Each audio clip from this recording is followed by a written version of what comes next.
ఈ రోజున క్రైస్తవుల రంగు ఎక్కడ తేలిపోద్ది? ఇక్కడే పుట్టినరోజుల దగ్గర, పెళ్ళిళ్ళ దగ్గర, దిన కార్యక్రమాల దగ్గర వీళ్ళ రంగు ఏంటో తేలిపోతూ ఉంటుంది. అప్పుడు నిజ రూపాలు బయటకు వస్తాయి. పెళ్ళి అయితే మంగళసూత్రం ఉండాలి ఖచ్చితంగా. మంగళసూత్రం లేకపోతే పెళ్ళి. మంగళసూత్రం నీదా? మంగళసూత్రం నీది కాదు కదా. చుట్లు మెట్లు నీయా? నీ కాదుగా. యేసుప్రభు చెప్పారు ఎక్కడైనా? చెప్పలేదే. వీళ్ళ భాగవతం అంతా ఇక్కడ బయటపడిపోద్ది. ఇవి లేకపోతే వీళ్ళ వ్యవహారాలు ముందుకెళ్ళవు.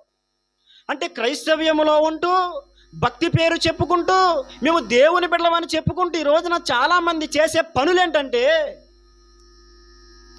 ఇతర మతస్థులు చేసే పనులు వీళ్ళు చేస్తున్నారు. వాళ్ళు చేసుకొని వాళ్ళు చేసుకుంటారు. అది వాళ్ళ నియమాలు వాళ్ళు పాటించుకుంటారు. నీకెందుకు అది? నీకు అవసరమా? అన్ని ఆచారాలు నువ్వు తలదూర్చుతున్నావంటే, చేతులు కలుపుతున్నావంటే నువ్వు క్రైస్తుడు ఉండడం వల్ల ప్రయోజనం ఏముంది? ఈరోజు